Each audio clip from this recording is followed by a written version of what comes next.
In this video, we will learn how to use Salesloft CRM. First, log into your Salesloft account using your credentials.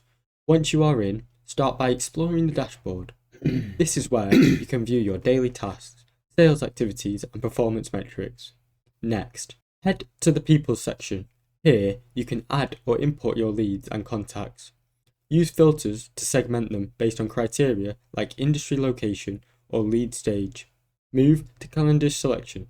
This is where you can create an automated workflow to engage with your leads.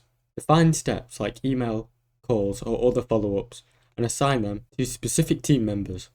After that, use the dialer and messenger feature to make calls directly from Salesloft and track conversations. You can also use notes for each call.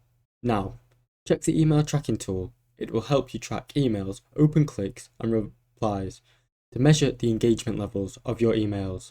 Then, use templates to save time and maintain consistently.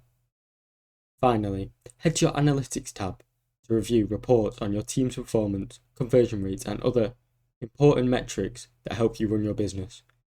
This will all help you refine your strategy. By following these steps, you can maximize productivity and increase sales. Thanks for watching. Don't forget to like and subscribe.